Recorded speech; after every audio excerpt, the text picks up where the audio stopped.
एवढी मोठी छत्री?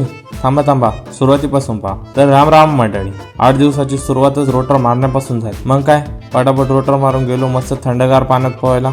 पोहता पोहता प्रेमने थोड्या उलट्या पालट्या उड्या मारल्या. मग कशी आपली गावाकडील विराण्याची थंडगार पाणी. त्यानंतर आपल्या ट्रॅक्टरचं मटेरियल आणायला गेलो शोरूमला. मटेरियल घेऊन आलो फिटरकडे आणि घेतली वायरिंग नीट करून. त्यानंतर आपल्याला काम पाहायला जायचं होतं बेल्याला. तिथे विषय असा होता की येथील दगडी गोळा करून वावराची लेवल करून द्यायची होती. काम पाहून येता येता येथील रोडच्या कडेने GMRTच्या सॅटेलाइट दिसल्या. तिथून निघताच येता येता आडव्या येणाऱ्या बैलगाडीला जागा करून देऊन निघालो घराच्या दिशेने. तिथून घरी येताच आपल्या मांजराला उंदरावर ताव मारायला थोडी मदत करून आम्ही स्वतः निघालो मटणावर ताव मारायला पिंटू शेटच्या घरी. त्यानंतर थोडी अक्षयची स्टंटबाजी पाहून गेलो वावराच्या दिशेने भाजीच्या गाड्या काढून द्यायला. तिथून निघताच आपल्या वावरातून दिसणाऱ्या सायंकाळच्या सुरेख दृश्याला कॅमेऱ्यात कैद केले. मग काय, मार्केटला जाऊन घेतली भाजीची गाडी खाली करून. तिथे आपल्या भाजीला भाव भेटला 2611 रुपयांचा. त्यानंतर मित्रांसोबत जेवणावर ताव मारून गेलो आईभावांच्या वरातीला. बघा तुम्ही.